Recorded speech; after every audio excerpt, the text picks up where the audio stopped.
আর নবীদেরকে যারা হত্যা করে তারা সবচেয়ে নিকৃষ্ট, এর চেয়ে নিকৃষ্ট কেউ নাই।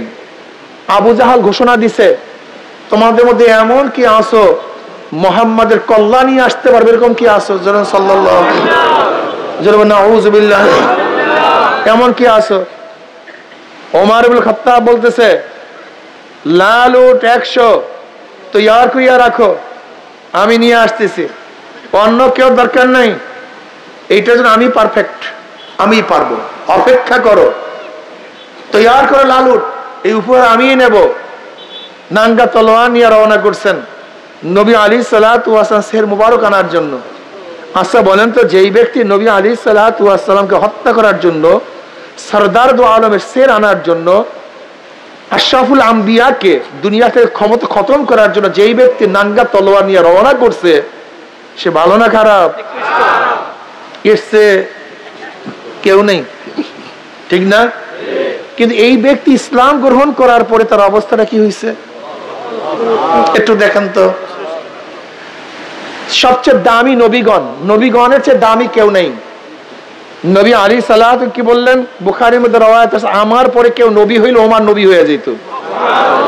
যে ব্যক্তি ছিল সবচেয়ে নিকৃষ্ট, অথচ নবী আলাইহিস সালাতু ওয়াস সালাম ফরমান, আমার পরে কেউ নবী হইলে কে নবী হয়ে যেত? ওমর নবী হয়ে যেত। নবী আলাইহিস সালাতু কি বললেন, ওমর বলেও ঠিক বোঝেও ঠিক। ওমরকে যার ধারণা অনুযায়ী, যার ফয়সালা অনুযায়ী, যার মত অনুযায়ী আল্লাহ পাক বহুত কোরআন আয়াত নাযিল করে দিয়েছে। ওমর যেটা বুঝছে আল্লাহ এইটাই ঠিক, ওমর যেটা ফয়সালা দিয়েছে আল্লাহ বলেন এইটাই ঠিক, বুঝেন? অথচ ওমর আগে কি ছিল? এই ওমরকে নীল নদীর মধ্যে চিঠি লিখছে, নীল নদ, যদি আল্লাহর হুকুমে জারি হও, আমার চিঠি পাওয়ার সাথে সাথে জারি হয়ে যাও, আর আল্লাহর হুকুমে জারি না হলে তোমার জারি হওয়ার কোনো প্রয়োজন নেই। এই কাগজের চিঠি পানিতে পড়তে দেরি, জোয়ার সৃষ্টি হতে দেরি হয় নাই। ওমর কি ছিল? এখন পানিতে কেন কথা শুনবে?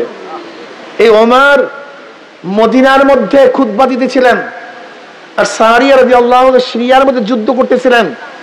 সেই মদিনার মেম্বার থেকে বলছে, ইয়া সারিয়াতুল জাবাল, এ সারিয়া পাহাড়ের দিকে তাকাও। ওমর মদিনার থেকে আওয়াজ দিছেন, বাতাস তার আওয়াজ সিরিয়ায় পৌঁছায়া দিছেন। এই ওমর কি ছিলেন? সবচেয়ে নিকৃষ্ট ছিল। এখন বাতাস ওমরের কথা শুনবে কেন? ওমরের অবস্থাটা কি? একদিন মদিনার মধ্যে ভূমিকম্প সৃষ্টি হয়েছে। ওমর রাদিয়াল্লাহু তাআলা আনহু এরকম মাটির মধ্যে লাঠি দিয়ে বাড়ি, থাম, ভূমিকম্প থামিয়ে গেছে। যে ওমর এত নিকৃষ্ট ছিল, সেই ওমর নবী আলাইহিস সালাতু ওয়াস সালাম পবিত্র জবানে বারবার জান্নাতের সুসংবাদ পেয়েছেন। এই ওমরকে যে জান্নাতের মধ্যে নবী সাথী হয়ে যাবেন। ও ইসলামের আগে, ইসলাম গ্রহণ করার আগে ওমরের চক্ষু ছিল 2টা, ইসলাম গ্রহণ করার পরে চক্ষু হয়ে গেছে 4টা। হ্যাঁ, নাক ছিল 1টা, এখন হয়ে গেছে 2টা। কান ছিল 2টা, এখন হয়ে গেছে 6টা। চেহারা পরিবর্তন হয়ে গেছে। হাত, অবয়ব, পাও, বাহ্যিক শরীর। ঘটনা কি? যে ওমর এত নিকৃষ্ট ছিল, সেই ওমরের চেহারা পরিবর্তন হয় না, হাত পরিবর্তন হয় না, কান পরিবর্তন হয় না, চক্ষু পরিবর্তন হয় নাই, কিছুই পরিবর্তন হয় না। ওমর তো আগেরই ওমর, কিন্তু ওমরের মধ্যে কি পরিবর্তন হইল? সেই পরিবর্তনটা কোথায় হইল? সে কে? একদিন খুঁজছেন না, সমস্যা এখানে। ওমরের কি পরিবর্তন হইল? যে ওমরের কথা এখন বাতাস শুনে, মাটি শুনে, পানি শুনে, যে ওমরের মত অনুযায়ী আল্লাহ পাক আয়াত নাযিল করেন, যে ওমর দুনিয়াতে বসে জান্নাতে সুসংবাদ পান, ওমরের তো বাহ্যিক কিছুই পরিবর্তন হয় নাই। শুধু পরিবর্তনই না, ওমর ইসলাম গ্রহণ করার পরে তার দরিদ্রতার অবস্থা এই পর্যন্ত পুষছে যে মারা যাওয়ার পর তার জামার মধ্যে 17টা তালি ছিল। কয়টা তালি ছিল জামার মধ্যে? 17টা তালি জামার মধ্যে, 17টা তালি ছিল। এখন বলেন তো ওমরের পরিবর্তনটা কি হয়েছে? বাড়ি গাড়ির পরিবর্তন হয়নি, জমি অনেক বাড়ছে, ব্যাপারটা এরকম না। আসলে ভিতরে একটা কলব ছিল, সেই কলবটা পরিবর্তন হয়ে গেছে। অথচ এখানে যারা আমরা আছি, শুধু এই বাহ্যিক চেহারার মধ্যে সাবান, সোনো, পাউডার, হাত অপারেশন করি ভাঙলে, পা অপারেশন করি, শরীরের কত চিকিৎসা করি, কিন্তু যেই কলবের কারণে এই ওমার দামি হয়ে গেছে, সেই কলবের চিন্তা কেউ না। আমাদের আলেমদের মধ্যেও নেই, তোলাবাদের মধ্যে নেই, সাধারণ মানুষের মধ্যে নাই। কলবের কোনো বয়ানও এখন আর নেই, কলবের বয়ান নাই। এখন বক্তা কমেডি, বক্তা খুব হাসায়, ওই বক্তা অনেক হাসায়। সারা রাত্র বয়ান শুনি, বহুত বয়ান শুনি, একটা লোক নামাজি আমরা হই না। সারা রাত্র বয়ান শুনি, একটা মানুষ দাড়িওয়ালা হই না। সারা রাত্র বয়ান শুনি, একটা মানুষ পর্দাওয়ালা হই না। সারা রাত্র বয়ান শুনি, একটা মানুষের চোখের মধ্যে পানি আসে না। বাস বয়ান চলতে, বাবা তুমি এরকম করিও না। কলবের কোনো খবর নাই। আল্লাহ কি বলেন? লা তা'মাল আবসারু ওয়ালাকিন তা'মাল কুলুবুল্লাতী ফিস সুদূর। ওদের বাহ্যিক চক্ষু অন্ধ হয় নাই, ওদের কলবের মধ্যে যে চক্ষুটা আছে এই অন্ধ হয়ে গেছে। বুঝাতে পারি আসলে আমাদের কলবের চক্ষু অন্ধ হয়ে গেছে। তোমার সামনে অনেক সুন্দরী, সুশ্রী, আকর্ষণীয় রমণী দাঁড়ানো, তার চেহারার কোনো কমতি নাই, তার চেহারা তো অনেক সুন্দর, কিন্তু তুমি দেখো না কেন? বলো তো, কথা বলে না। তুমি দেখো না কেন? ওই রমণীর কোনো দোষ নাই, দোষটা তোমার চোখের। তোমার সামনে তো অনেক সুন্দর মঞ্জার, অনেক সুন্দর বাগিচা, অনেক সুন্দর ইমারত, তুমি দেখো না কেন? ইমারতের দোষ নাই, তুমি অন্ধ। কি কথা ঠিক না? ঠিক আমার সামনে আল্লাহ পাকের কত মাখলুকাত, কত নিদর্শন, আমি দেখি না কেন? দোষ আমার মাওলার মাখলুকাতের মধ্যে নাই। আসলে তোমার কলবটা অন্ধ হয়ে গেছে, তোমার কলবটা বহেরা হয়ে গেছে। ওয়ালাকাদ যারানা লিজাহান্নামা কাসীরাম মিনাল জিন্নি ওয়াল ইনসি লাহুম কুলুবুন লা ইয়াফকাহুনা বিহা ওয়া লাহুম আ'য়ুনুন লা ইউবসিরুনা বিহা ওয়া লাহুম আযানুন লা ইয়াসমাউনা বিহা উলাইকা কাল আনআমি বাল হুম আদাল উলাইকা হুম গাফিলুন। কলবের কোনো খবর নেই, সারাদিন দুনিয়া নিয়ে ব্যস্ত রে বোকারে। এই সৌন্দর্য তো আবুল আহাবের মধ্যে ছিল অনেক। আবুল আহাব মানে কি? ও অগ্নি স্ফুলিঙ্গের বাপ। আবুল আহাবকে আবুল আহাব কেন বলা হইতো? আরবের মধ্যে সবচেয়ে সুন্দর ছিল, সবচেয়ে সুন্দর, চেহারা খুবই আকর্ষণীয় ছিল, কিন্তু তাব্বাত ইয়াদা আবি লাহাবিন ওয়া তাব। তুমি যেই জিনিস নিয়ে এত গর্ব করো, সেই জিনিসের অবস্থাটা কি? ওমর বিন আব্দুল আজিজ রাহমাতুল্লাহ আলাইহি ফরমায়, গোটা দুনিয়ার মানুষ তুমি যাকে যত মহাব্বত করো, সে মারা যাওয়ার 3 দিন পর তার দিকে তাকাতে পারবা না। তুমি যে বাপকে মহাব্বত করো, মারা যাওয়ার 3 দিন পরে দেখবা শরীর ফুলিয়ে গেছে, চেহারা বিবর্ণ হয়ে গেছে, ভস্ম হয়ে গেছে, পুষ পড়তেছে, গন্ধ মারাত্মক। সুম্মা রাদাদনাহু আসফালা সাফিলিন। একেবারে যেই বাবাকে এত মহাব্বত করো, বাবা মারা যাওয়ার 3 দিন পরে তাকাতে পারবে না, তার কাছেও যেতে পারবে না। যেই স্ত্রীকে এত মহাব্বত করে, স্ত্রী মারা যাওয়ার 3 দিন পরে খাটের মধ্যে রাখতে পারবে না। যেই স্বামীকে এত মহাব্বত করো, মারা যাওয়ার 3 দিন তো দূরের কথা, মরা স্বামীর কাছে একদিনও থাকতে পারবে না, ভয় লাগে মারাত্মক। এমনকি বাবাকে মাকে কবর দিবার রাত্রে একা সেই কবরের কাছেও যেতে পারবে না, খুবই ভয় লাগে।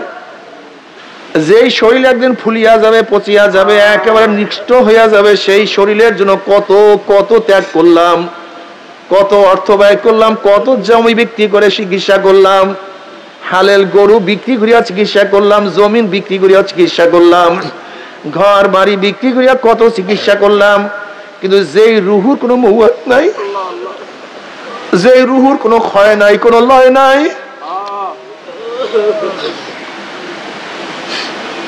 যেই রুহুর কোনো ক্ষয় নাই, কোনো লয় নাই, সেই রুহুর কোনো খবর নিলাম না। তোমার সে আমার সে বড় কপাল পোড়া কেউ হইতে পারে না। তো আমার বাবারা কেন খেয়াল করো না, আবু বকর রাদিয়াল্লাহু তাআলার চেহারার পরিবর্তন হয় নাই, কলবটা পরিবর্তন হয়ে গেছে। আগেও মানুষ রূপী ছিল, কোনো মানুষ ছিল না। মানুষ রূপী ছিল, কোনো মানুষ ছিল না। কি মানুষ রূপী ও মানুষটাকে মানুষ বানাবার জন্য আমার নবী দুনিয়াতে আসছেন।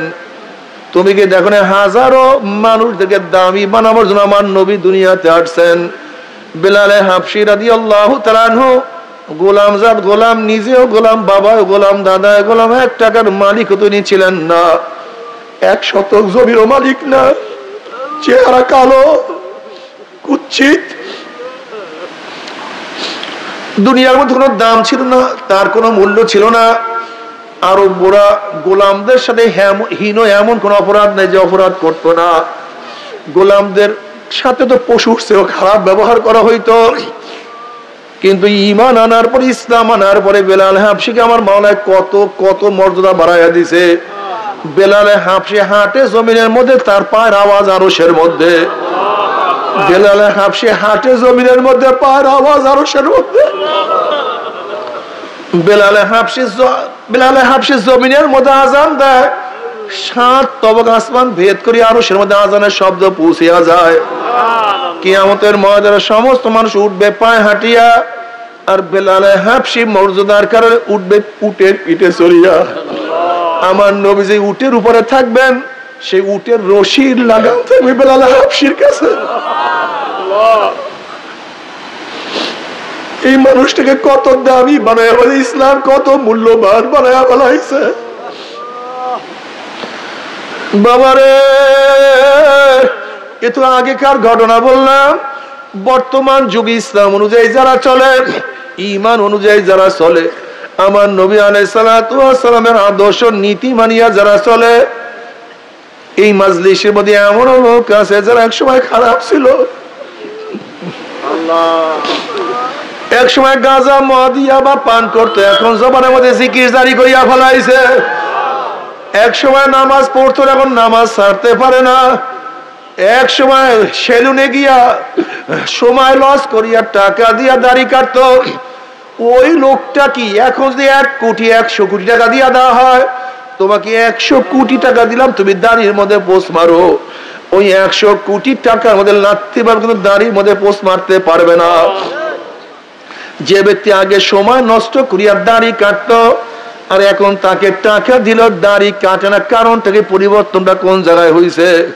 আসলে হাতের মধ্যে, চোখের মধ্যে, চেহারার মধ্যে পরিবর্তন হয় নাই।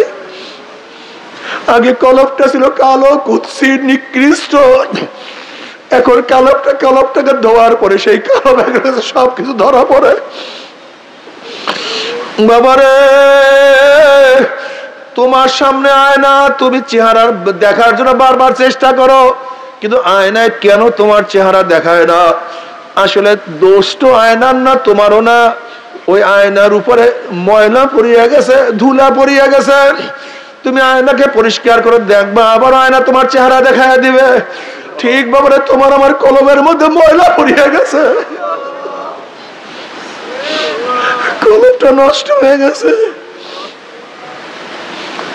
এর জন্য কিছু দেখি না। আবার কলবটাকে পরিষ্কার করো, কলবটাকে সাফ করো, দেখবো আমার মাওলার কুদরত কত সুন্দর দেখতে পারবা।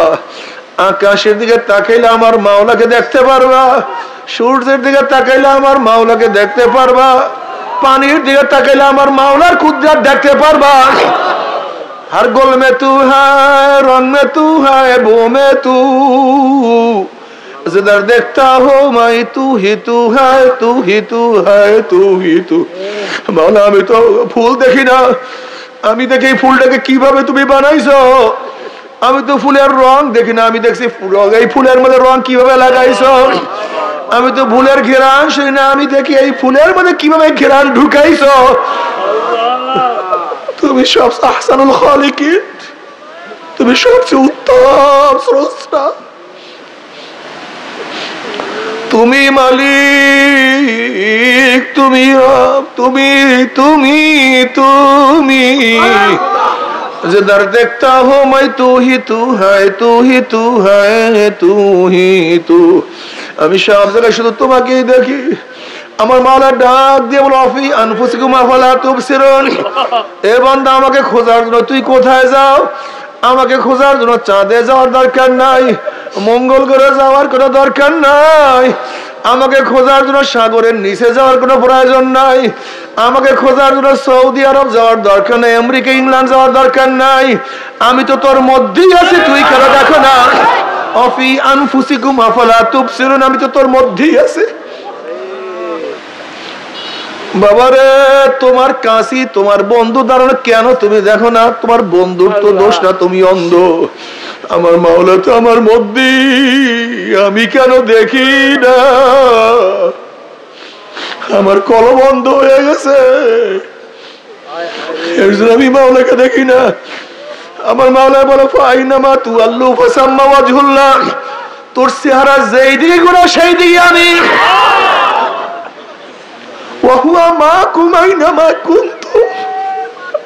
তুই যেখানেই থাক আমি মাওলা সেখানেই আছি।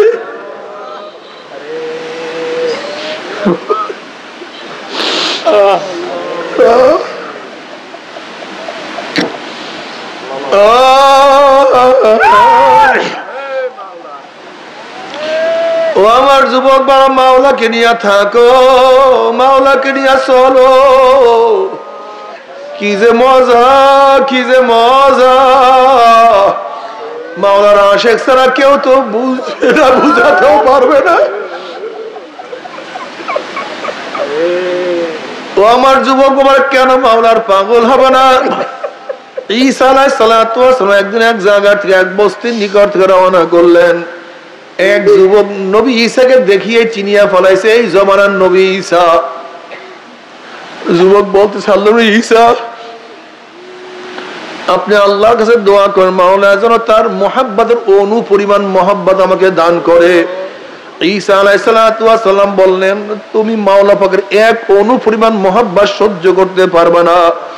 যুবক বলতে আসলে মাওলার কাছে দোয়া করেন, মাওলা যেন অর্ধ অনু পরিমাণ মুহাব্বত দান করে। আল্লাহ তুমি দান করো, আমিন। আল্লাহ তোমার মুহাব্বত দান করো, তোমার ভালোবাসা দান করো, আমিন। তোমার ইশক মুহাব্বত দান করো।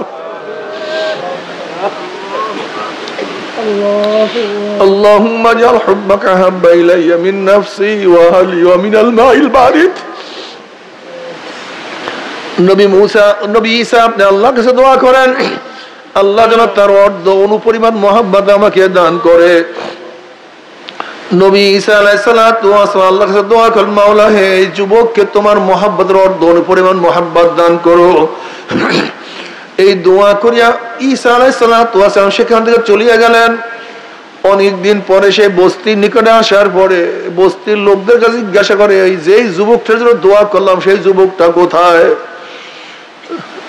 এলাকার মানুষ বলতে সেই যুবক তো অনেক আগেই ঘর ছাড়িয়া চলিয়া গেছে, সে তখন আর ঘরে থাকে না, সে তো আর গ্রামে থাকে না, সে কোথায় গেছে আমরা কেউ জানি না। ঈসা আলাইহিস সালাতু ওয়াস সালাম আল্লাহর কাছে দোয়া করলেন, মাওলা হে ওই যুবকের সাথে আমি সাক্ষাৎ করতে চাই, সে কোথায় আছে? আল্লাহ পাক বলেন, যাও অমুক পাহাড়ের মধ্যে সেই যুবক আছে, তার সাথে সাক্ষাৎ করো। ঈসা আলাইহিস সালাতু ওয়াস সেই পাহাড়ে গিয়া দেখেন যুবক এক পাহাড়ের উপরে পাথরের উপরে দাঁড়াইয়া আকাশের দিকে তাকাইয়া কার সাথে যেন কথা বলতে আছে, মনে হয় কার সাথে বীর বীর বীর বীর করিয়া কথা বলতে আছে। প্রেমিক প্রমাসপদের সাথে কথা, শেখ মাসুকের সাথে কথা, হাবিব মাহবুবের সাথে কথা বলতে আছে। এবার ঈসা আলাইহিস সালাতু ওয়াস সালাম দেন, আসসালামু আলাইকুম, আমি ঈসা। কিন্তু যুবক সালামের কোনো জবাব দেন না। আবার ঈসা আলাইহিস সালাতু ওয়াস সালাম সালাম দেন, আসসালামু আলাইকুম, আমি ঈসা। যুবক সালামের কোনো জবাব দেন না। আমারও সালাম দেন, আসসালামু আলাইকুম, আমি ঈসা। যুবক সালামের কোনো জবাব দেন না। এবার মাওলা ডাক দিয়ে বলে ইসারে, যার কলমের মধ্যে আমার মোহাব্বতের অর্ধ অনুপরিমাণ মোহাব্বত ঢুকিয়া গেছে, আমি আমার জাতে পাকের কসম খেয়ে বলতে পারি, যার মধ্যে আমার অর্ধ অনুপরিমাণ মোহাব্বত আছে, আমার বাহিরে সে অন্য কেউকে চিনতে পারে না। অন্য কারো আওয়াজ তার কানের মধ্যে যায় না, অন্য কোন পরিচয় তার কাছে থাকে না।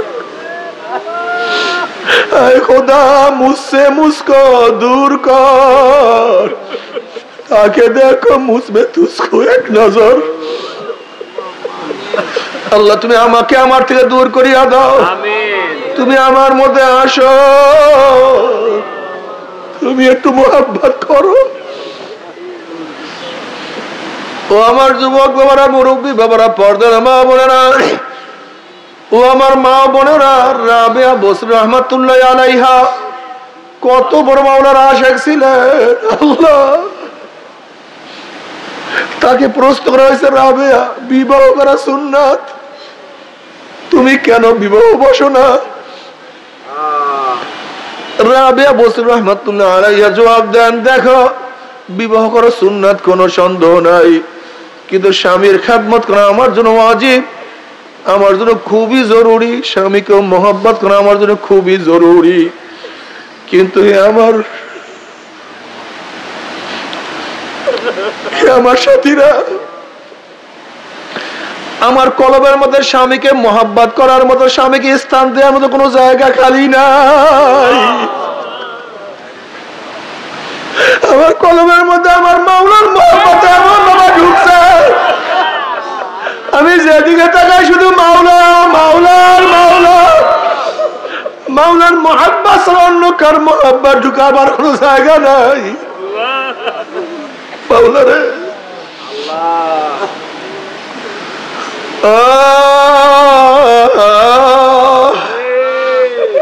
বাবা রে, আশিকদের অবস্থা যেই অবস্থায় থাকে সেই অবস্থায় মজা পায়। বাবারে মোহাব্বত করো, আমার মাওলার মোহাব্বতের কি যে মজা, ওই মজা তো কেউ কাউকে বয়ান করতে পারবে না।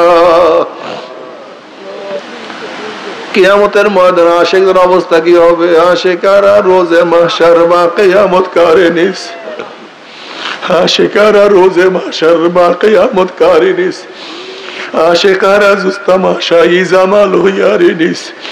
কিয়ামতের ময়দানে আশিকদের অবস্থা কি হবে? কিসের কিয়ামতের ময়দান, কিসের মিজান, কিসের পুলসরাত, তাদের কোনো হুঁশ থাকবে না। তারা দৌড়ে গেল, আমার মাওলাই কই, আমার মাওলাই কই, আমার মাওলাই কই, আমার মাওলাই কই। যখন পাগলরা মাওলাকে দেখার জন্য দৌড়াদৌড়ি শুরু করবে, জান্নাতি থেকে আমার মাওলায় প্রশ্ন, জান্নাতীরা আমি তোমাদের সাথে যে ওয়াদা করছিলাম সেই ওয়াদাকে আমি পালন করছি নাকি? তখন জান্নাতের বলল, মাওলা হে, তুমি যে ওয়াদা করছো তার চেয়ে কোটি কোটি গুণ বেশি নিয়ামত আমরা পেয়ে গেছি, কিন্তু একটা ওয়াদা এখনো পালন করো নাই। অমনি আমার মাওলায় ফেরেশতারা আমি ওয়াদা করছিলাম জান্নাতের মধ্যে আমি তাদের সাথে সাক্ষাৎ করব, কিন্তু এখন আমি সাক্ষাৎ করি নাই। ও ফেরেশতারা নূরের পর্দা সরাইয়া দে। যখন 70,000 নূরের পর্দা সরাইয়া দেওয়া হবে, নবী আলাইহিস সালাতু ওয়াস সালাম ফরমান, সাতারাউনা রাব্বাকুম কামা তারাউনাল কমারা লাইলাতাল বদরে, যেরকম পূর্ণিমার চন্দ্র আকাশে উদিত হইলে ভিড়াভিড়ি ধাক্কা ধাক্কি প্রত্যেকের জায়গার থেকে পূর্ণিমার চন্দ্র দেখিতে পারে, ঠিক আমার মাওলায় যখন নূরের পর্দার মধ্য থেকে বের হয়ে আসবে, প্রত্যেকটা জান্নাতি আমার মাওলাকে দেখিয়া ফেলাইবে। আমার মাওলাকে দেখার সাথে সাথে আমার মাওলার সামনে সবাই সেজদার মধ্যে পড়িয়া যাবে, মাওলার দিদারে মত্ত হইয়া যাবে। কোন রওয়ায়াতের মধ্যে আছে এক সেজদা 40,000, কোন কোন রওয়ায়াতের মধ্যে আছে এক সেজদা 70,000 বছর কাটিয়া যাবে, কিন্তু জান্নাতীদের হুঁশ থাকবে না।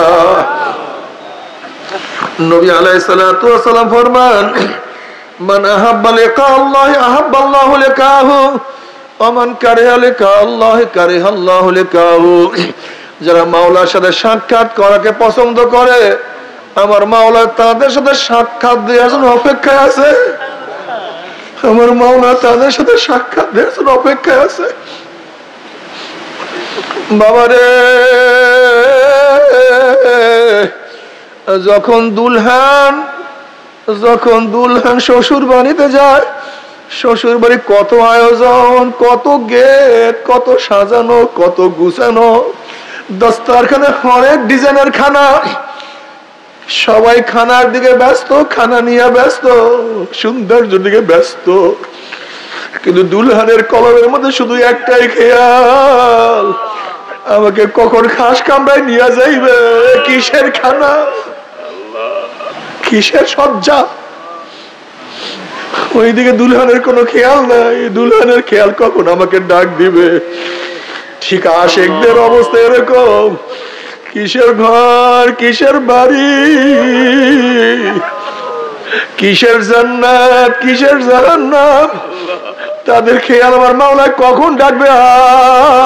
বান্দা বান্দা, जन्नत दो ज़ुक्सिया रब क्या करो, जन्नत दो ज़ुक्सिया रब क्या करो, आरज़ू है मैं तुझे साथ देखा करो। একটা দেখা দাও, একটা নজর দেখার সুযোগ করিয়া দাও।